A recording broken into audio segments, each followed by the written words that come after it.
So welcome. We are thrilled to have Tiffani Bova here with us to talk about ecosystem-based competition. She's the Chief Growth Evangelist at Salesforce. She's the author of the Wall Street Journal best-selling book, Growth IQ, Get Smarter About the Choices That Will Make or Break Your Business. She's spent a long time thinking about ecosystem-based competition, and she's witnessed from the inside of Salesforce.com how they have done that. So we're thrilled to have her in this series. She's also ranked by Thinkers 50 as one of the top management thinkers in the world. You can find her on Bloomberg, Cheddar, MSNBC, Yahoo Finance, among others. She's contributed to publications like Harvard Business Review, Forbes, Entrepreneur, Quora, Thrive, and others. She's also the host of her own podcast, What's Next with Tiffani Bova. It's an iTunes all-time business and management bestseller and a top sales podcast, according to Top Sales Magazine, with guests like Arianna Huffington and Dan Pink. So Tiffani, thank you so much for spending some time with us. Oh, there's no place I'd rather be. I'm excited about the conversation. Excellent. Excellent.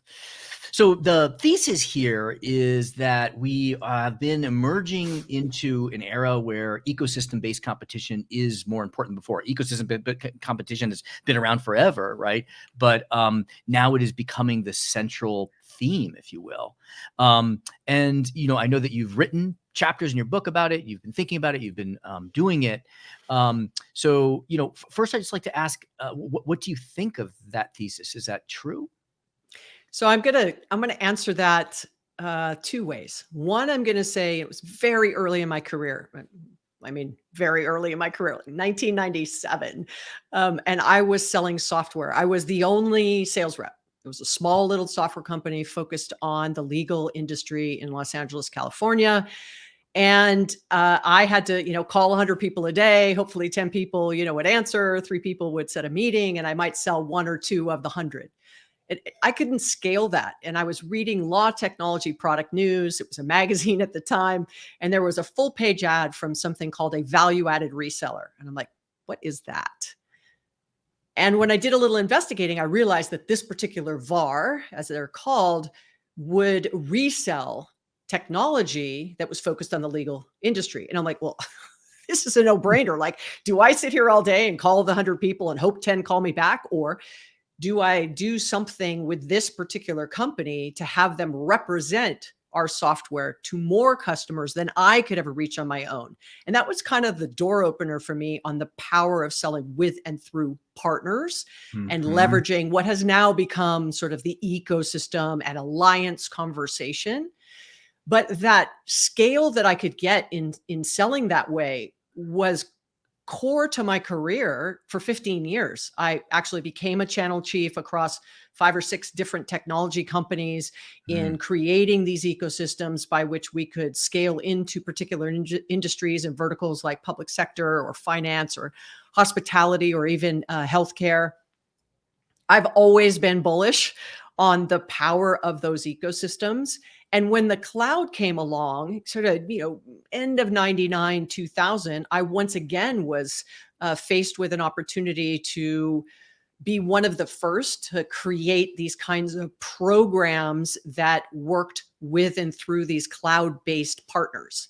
Okay. And I can tell you that, Salesforce was a whisper of what it is now, right? It's 23-year-old now. And I'd say that, back then it was, what is the partner? Who is the partner? How do we use them? Where in other industries outside of technology, I always use this example. You can't go to Heinz.com and buy ketchup. I always pick on Heinz. I don't know why, but I do. And like when my friends and family would be like, what do you do? And I go, well, you can't go to Heinz.com and buy ketchup. You have to buy it from the grocery store. I help companies like Heinz in the technology space get their products into the shelves of CompUSA or Best Buy or through these value-added resellers. And so ecosystems in the supply chain have been the MO for so many industries for so long. Cars, Mhm. right? I mean, you Yep. have to go to a dealer. Now, some car companies are catching on to what Tesla has done, but that direct Right. to consumer kind of company bypassed those ecosystems, if you will. And some of them were able to do really good early on, but now you've seen them shift and they're also in retailers. So now they've had to expand that. So the reason I wanted to kind of set that context is the conversation of ecosystem has been around forever. It's Yes. now just taking on different life because of, I would say, mobile, cloud, social, big data, and all the things that have really transformed business. Got it. It does feel to me, though, that a grocery store that's selling Heinz ketchup, they are adding value, I guess, right? Because they're stocking, they are getting customers in the door, they are shelving, they're checking out, they're collecting. So those are all kind of value add, but it feels more, I don't know, just the nature of that kind of relationship feels different to me than what I imagine the nature of relationship you developed with your VARs. Well, I'd say this, look, shelf space in a grocery store is highly competitive. Yes, yes. How much? How often? End caps? Are you at eye level? Are you at floor level? Are you at can't reach it level? Like, those are Yeah. highly sought after space. And so, it's similar. If you walk into a Best Buy today, it's the same thing. Where is the shelf space? Do you have an end cap? Do you have your own store within a store?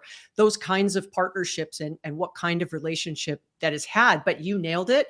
It's about, what is that value add? Is it Hmm. marketing development funds? Is it co-op dollars? Is it Right. co-selling and cross-selling? Is it maintenance and warranty support? So a Hmm. company couldn't possibly do all of the support on their own. They need to bring in third parties that can service air conditioners or cars or whatever it might be.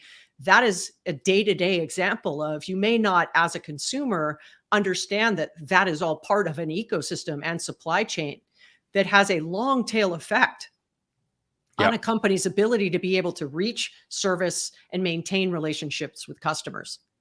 Right. Right. Yeah, and I guess then the shelf space that you get, that whether you get end caps or not, has to do with what you pay, but it also has to do with the bargaining power, which I guess has to also do with the attractiveness of your product relative to the reach of the retailer. So there's kind of this, yeah, bargaining power between the partners. Yeah, and it was a force function. So think about those direct to consumer brands. Hmm. They might not have been able to break into a retailer. They might have said, unless you're going to, do $1 million a month. I'm making up that number, but as an example, $1 million a month with us, we're not able to give you shelf space. It's just too competitive, but we'll give it to you online. And they're like, well, if I'm just going to go online, I'll go online by myself and I'll try to establish a relationship with the customer directly. And so some of that was also because of the complexity of that sell with and sell through business that has been established for decades and had not modernized itself to the fact that the web had really changed the way in which companies can reach and service and connect with customers. It didn't have to be brick and mortar. And I think that forced those that maybe were brick and mortar to start to embrace online in a different way. And even opening up ecosystems to brands they wouldn't have in their retailer.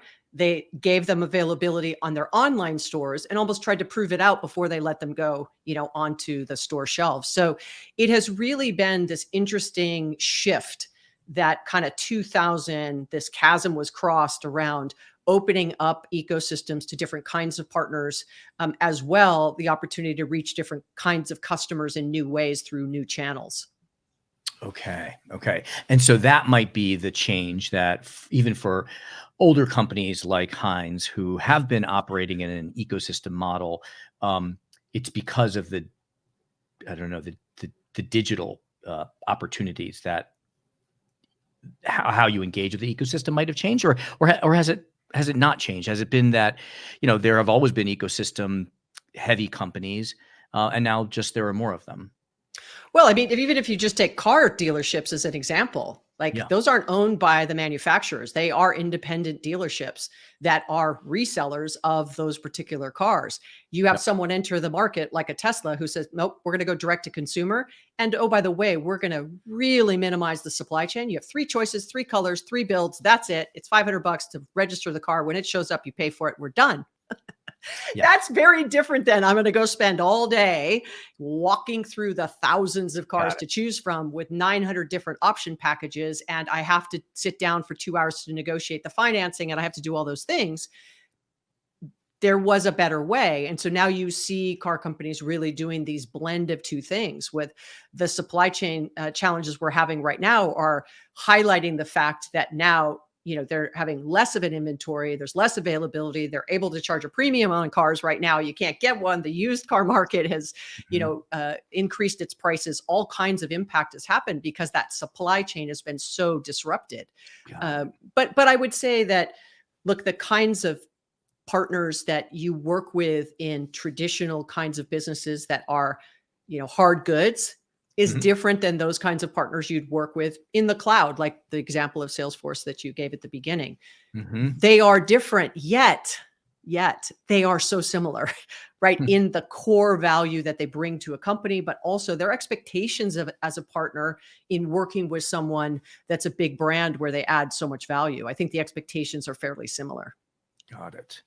So then let's try to take a contrast between a non-ecosystem company to an eco. So what I'm trying to get at is, what do you see as new or different things, whether those things are sources of competitive advantage or key success factors or mindsets, that a company that for whom an ecosystem is becoming more important, um, something that they need to add to their strategic toolkit. For example, right now I'm going to be giving a speech later today for uh, people in the steel industry, and they've got a dedicated workforce. They take in raw materials. You could call that ecosystem. It's really a supplier, I would say.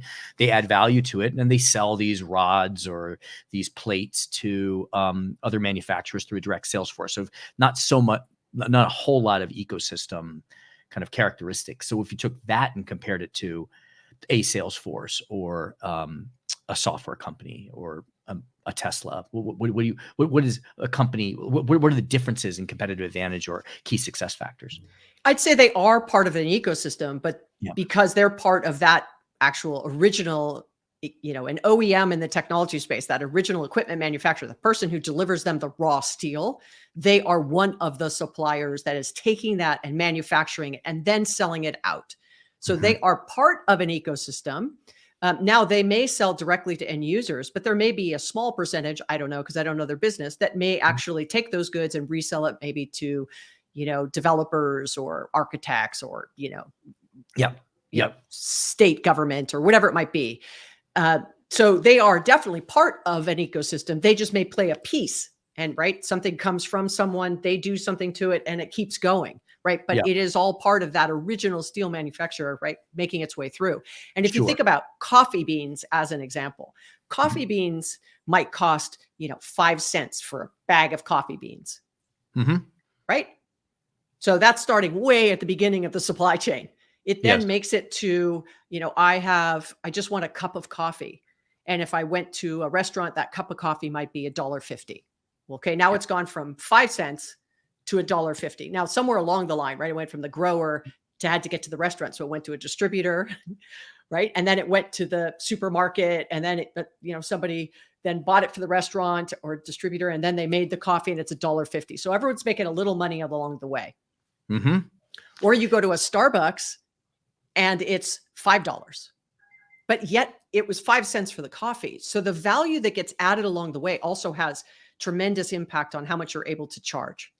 Yeah. So as someone in the ecosystem, you have to decide, am I going to be at the 5 cent business, the Sure. $1.50 business, or the $5 business? And Right. in each of those examples, in the steel example, you might be making pennies on the dollar because you're just selling to raw goods that then gets made and they take it to make it the cup of coffee. But someone then makes it into a beautiful office. That's sort of the Starbucks latte, right? That's the Mhm. kind of example there.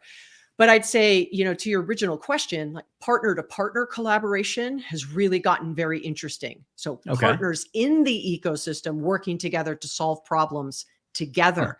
And they may not be competitors necessarily. It could be like, look, I make a coffee machine. Okay, well, I make the filters, Right. but let's work together so we could maybe bundle our solutions. So when we sell it out, there's more value and we have Mm. a competitive advantage versus someone who is selling it separately, requiring the customer to go to multiple places. And so partners working together when they can solve those kinds of problems has tremendous value in the supply chain. So I've really been excited to see P2P working more effectively when they're not competitors.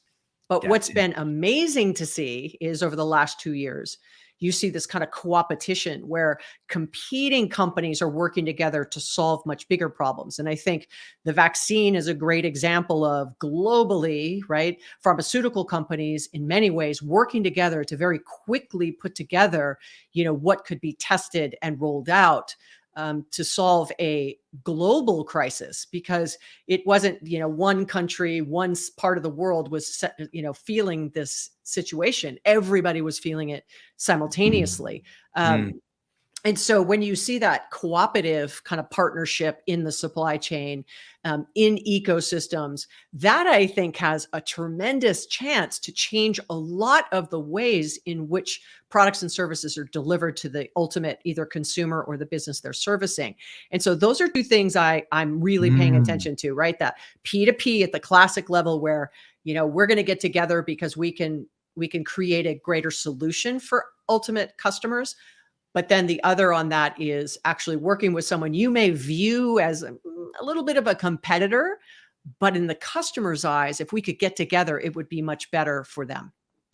I love that. Yeah, that's a real change, right? Because in the older model, you're fitting into an ecosystem and you're already going from A to B. I know that I need to buy beans and I need to grind them to these specifications. But if you can cooperate with the filter maker and the coffee maker and then change the type of ground beans, then you might be able to put together an offer that is a leap different than what customers are experiencing or what customers have now. It allows for kind of greater degrees of innovation. Yeah, and even if you think we stay on coffee, you could say, okay, Nespresso has a machine, they have their own pods, Yep. but Starbucks has said, well, like we want to make pods for Nespresso machines because we want our coffee in there too, even though someone brewing coffee at their home takes them away from coming into the store and spending $5. Yep. Right. And Yep. so, if you're a leader listening to this and you go, yeah, but I don't want to cannibalize my own business in that example of, Mhm. nope, I want them to come into the store or, nope, I'm going to make pods for somebody who is going to make coffee at home. You Mhm. almost want both. And so maybe I don't go into Starbucks as much as I would normally in my hometown. I do much more when I'm traveling because I have an espresso machine at home and I'll sort of mix and match coffees as an example. Right. And Yes. so leaders sometimes they get distracted by shiny things like, oh, this partnership is going to accelerate our growth. It's really going to put us on that hockey stick. That's one. Yes. Or the other is, no, why would I ever push business through an ecosystem when it actually cuts into my profitability and I lose control over that relationship with the customer? I'd rather just sell it all direct and own Mm. every piece of that supply and go to market model. And I don't Sure. want to partner with everybody. Sure. Yeah. Which brings us back to that co-opetition mindset. Um, it does also seem that companies like Salesforce, and I'm sure others that you've seen, that they build the ecosystem around them. I think that's sort of different, right? Like Kraft probably plugged into an ecosystem and influenced it. It's been around for, I don't know, 100 years or whatever. But Salesforce had to build developers, and Amazon Alexa's business had to build, you know, people that could, have things plug into the network. So you have to build the ecosystem and get people to decide to even engage with the ecosystem, and not players that are already there, but new players. Get a developer to build an app for your platform. Um, that seems like the next level. No? Yeah. Well, Interestingly enough, I have two stories that sort of land Great. right on top of that, right? One is in my previous role prior to joining Salesforce, I was a research fellow at Gartner, which is sort of the world's largest IT analyst and consulting firm. And one of my customers, one of my clients, one of our clients at the time was Amazon AWS, actually. And Mhm. they had no direct selling force, and they had no partner ecosystem at the time. Just Mhm. selling directly to end users because of the demand of sort of, I want to have some compute power, that's not in my data center. They got to about $1 billion without really a selling engine behind them. It was just, Hmm. technology engineers, IT people using their own credit card and saying, I need $10,000 worth of compute for a burst because I'm doing an ad on the Super Bowl. I'm going to spend $1 million for a compute burst, for the ad during the Super Bowl, whatever it might be. Mhm. But I went in and worked with that team on actually standing up what was going to be that indirect channel program. What was it going to look like to start to recruit developers? So ISVs, independent software vendors, cloud service providers, others that would do consulting, maybe even doing custom dev work, Yes. on actually making now an on-premise solution connect to AWS. And that had to happen in a secure way. Some clients wanted to actually lift and shift, right? They wanted to move their data center completely to the cloud, which needed this ecosystem. And so, they were simultaneously hiring direct selling efforts, right, to sell out to the market, but they had to stand up an indirect channel program to attract these partners. The thing that worked in their favor was they already had about $1 billion worth of revenue. So they'd proven the model. So partners were kind of coming at Mhm. them. They just didn't have a way to scale it. And by the way, their biggest competitor, in Seattle as well, has about 600,000 partners, Sure. in their channel program.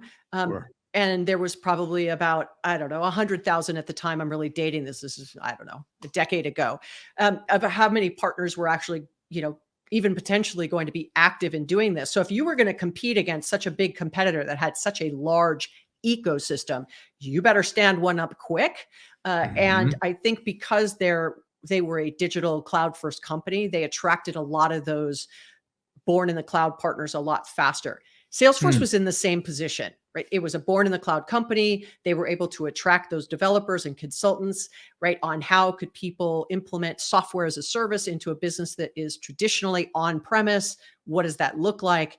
And very early on, Salesforce knew that they needed to leverage those partners. Now, a different mindset, though.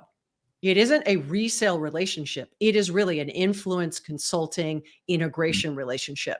So some ecosystems are about resale, others are about influence, some have both. But, that kind of situation in making those decisions about what is the best way to approach it has everything to do with who are your customers, how do they like to buy, what role would a third party play in that kind of sales motion, implementation motion, support motion.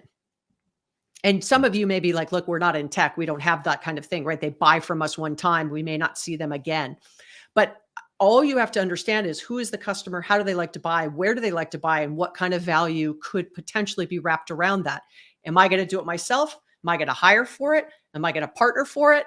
Am I going to connect with in a coopetition way? Or am I going to Mm. connect, in another ecosystem? There's all kinds of options. But Hmm. I think, look, I said it really quickly, but many people get hung up on I will lose control, I will lose profit if I work Yes. with third parties. And um, while I understand the argument, the scale win you get from it, if you start from what customers actually want and need from you, the answer would never be it's always direct. And if I'm picking tech one more time, Dell was known for Direct by Dell. Michael Dell wrote a book called Direct by Dell. Mhm. And it was only, sort of 2009-ish that he made the decision they wanted to go through third-party channels because their competitors, HP, IBM at the time, Lenovo, and others had the strong ecosystem. Now, Right. if you and don't hold me to this number because I'm Yeah. not paying quite as much attention as I did when I was at Gartner, but I think at this point, even with the acquisitions of VMware and EMC and others, they're at Mhm. like 40% of their total revenue is through partners. Wow. So Wow. make that decision, turn that corner. So it used to be direct. We want to own the relationship. We want to hold the profitability, right? We want Mhm. all that value. But the customer said, hold on a second. We actually need things you can't give us. And if you're Yes. going to get to 10 billion and 20 billion and 30 billion and 50 billion, whatever it is, you're going to need partners. 40% of revenue of a company like that is no small number. So I would say Mhm. just look to industries where, those kinds, or Ford, 100% is through partners. Cisco, Mhm. 95% is through partners. Wow. And so you really have to think what is the value? Just putting I hate to ask you to repeat, but you listed a list of options. I was wondering if you just came up with that at the top of your head, or if that's some kind of list that you have. You said, do I want a reseller? Do I want to go direct? Do I want a partner? Do I want to plug into a different ecosystem? Did you just make that up, or is that kind of a list that you have? Yeah, a list right here. I have been in Uh, and around this space right since 1996. It's been almost 30 years. So, but I would say this, I think, and I talk about it in the book, Growth IQ. mhm. But I literally would start like this. If you're listening to this and you are contemplating whether an ecosystem partners is a way for you to grow and scale, and or even service your customers in a different way, start with the customer. Yeah. What do Yep. they want? How do they want to buy? What can you deliver today? You can't be everywhere, right? And unless you have endless, ability to spend money, you can't try everything. You have to then say, what are we capable of doing ourselves? What can't we do ourselves? If what we can't do, can we fill in those gaps using these kinds of ecosystems and alliances? Now you may say, well, there isn't one already out there. We're going to have to do it on our own. Isn't that expensive? Yep. Isn't there a lot of risk? Yep. Yep. And I said it pretty quickly. Like many Yep. executives will go, if we do this one deal with this one big partner, it's going to Mhm. change the game for us. And you're giving way too much credit because you might be one of many things they sell. But you Yep. have to lean into it and try with a handful of partners, learn from it, but having structure around that kind of program and understanding Mhm. where, how, and why you would use partners versus go direct or co-sell or co-service or co-develop, Yeah. or co-deliver. There are all kinds of options, but you can't do it all. So if you start with your customers and you look at the highest sort of percentage that are looking to do things a certain way from you, then that's where I'd begin. Uh, Yep. but I would not tell you today that 100% direct is the best way to go. Gotcha. Yeah. And I think that's a great distinction between a deal and a program. That's a different mindset as well. Um, so I want to shift a little bit, and look at the organization as an ecosystem. Salesforce, from my understanding from the outside, has a very unique culture, organizational model, incentive structures, that kind of thing that make it more agile, right? So I would imagine, like, working at Salesforce, I have more freedom than working at McDonald's, let's say. But there are companies that are adapting more agile models, and they're starting to look almost like ecosystems within the walls. Um, have you looked at that or thought about that? Well, I'd say this, Salesforce has invested a ton in an ecosystem that we call the App Exchange, which is applications that are built in and around the Salesforce technology by independent software vendors.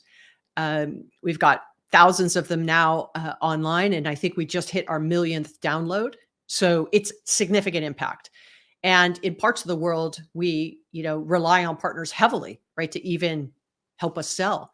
But for sure, in implementation and consulting and customization, and integration on-prem with potentially other applications that need to have access to Salesforce information or vice versa, those partners are critical to our success. And look, customer success is one of our core tenets. If our customers are not successful, we're not successful, right? I mean, if Mhm. they have 50 licenses, 500 licenses, 5,000 licenses, and they're growing and they need more licenses, good for us.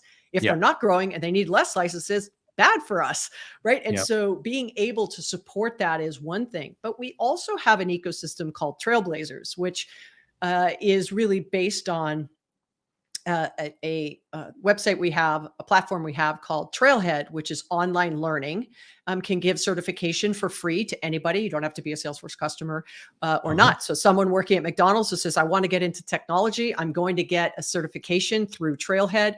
We call them our trailblazers, and our trailblazer community is an ecosystem that has a life of itself. They create chapters on Mhm. their own. They get together on their own. They support each other on their own. We recognize those that are really, doing amazing things out in the market.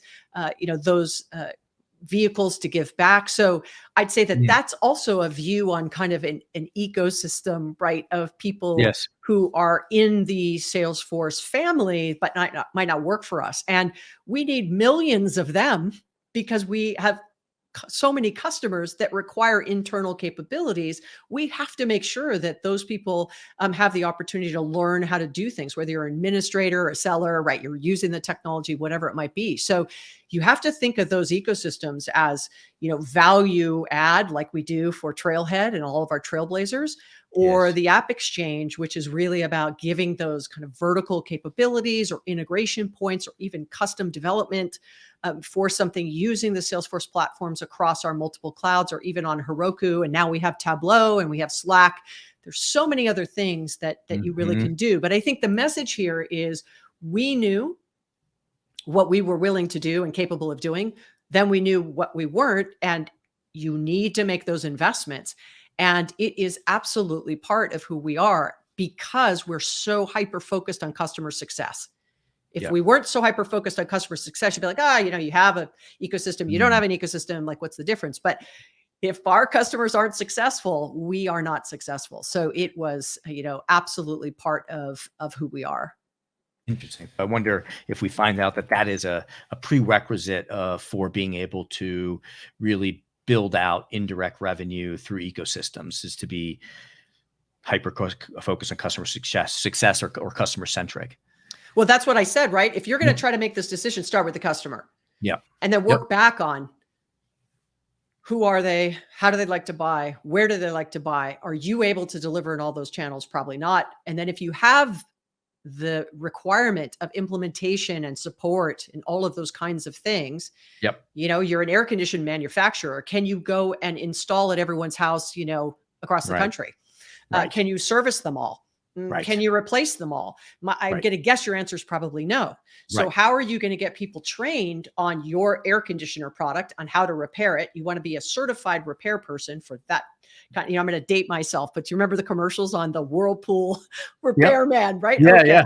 Not all of them worked for Whirlpool, but they were certified to represent Whirlpool, out in the field. They might have worked for Sears. They might have worked for J.C. Penney. They might have worked independently. But the point is that you see them as a Whirlpool repairman. Yes. But think about trailblazers, right? Think about Trailhead. You have to certify and train them, keep them up to date on what that is. Right. So even if it's just training ecosystem, right? And making Yeah. sure they know how to use, deploy, support what your products are, what your products and services are. I mean, that's why that customer success is such a critical part to making the right decision for your company, wherever you are in your growth journey. Yes. That's interesting. Yeah. That's like another. I'm almost imagining that there are these different concentric circles of control, or that you have employees. Then you'll have these very close uh, partners of your ecosystem who are well trained and go to the client with your brand. And then you're going to have like your suppliers and B2B partners that are collaborating with you. And then you'll probably have the, what does Michael Porter call them? The complementary products that maybe you have no contractual or organization with, but consumers use them, or your buyers use them with their products with yours. So, I mean, and you can even, so close to the core, Yeah. if you have a beachhead product, so I'm just going to pick on Heinz again, you might say, well, what's the ecosystem play on Heinz? Chefs, Mm-hmm. people who cook at home. Yep. So I buy Heinz. If I go to Heinz.com, maybe I can get recipes on how to make barbecue sauce with Heinz. Yes. People can post stuff. Now you've got this vibrant, customer-driven ecosystem of like-minded people who like to cook and come up with creative recipes for Heinz. I'm stretching here off the top of my head, but Yeah, I yeah, think I you got get you. the I got you. Riffing. Yeah. I think you get the idea, right? It Yeah. doesn't have to be complex. It could just be like-minded. I was flying back from San Francisco to LA when I was writing Growth IQ, and I sat next to this gentleman who owned a textile business. And I actually used him as an example in front of my customer base penetration story chapter. And he had 100,000 customers. He sold textiles, like he just sold fabric, but he didn't know those customers. And I'm like, what a miss. So I started sharing with him, like, what if you started sharing patterns and you had people, share the patterns they've used or what they did with a particular fabric you had or how they did certain things. He was looking at me like, I never would have thought of that. Instead, it Hmm. was like, I'm just going to sell this person fabric and whatever they do with it is fine. And they may never buy from me again. I'm like, what a Hmm. shame. Like, what a shame, right? Instead of, maybe you create sewing clubs or you do things where Right. you get like-minded people together. So, Right.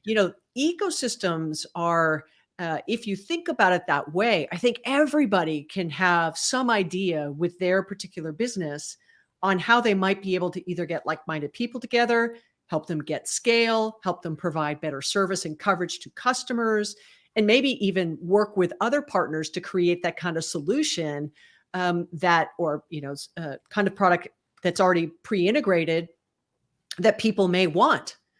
And so if you keep the customer front and center, you're always going to be open to these kinds of ideas. But if it's like, we don't do it this way, we're going to give up Right. profit and control, that kind of lack of, a fixed mindset, Yes. you've got no business having this conversation if you're not doing it now, because you're going to need a beginner's mind, a growth mindset to be Mhm. willing to try these kinds of things.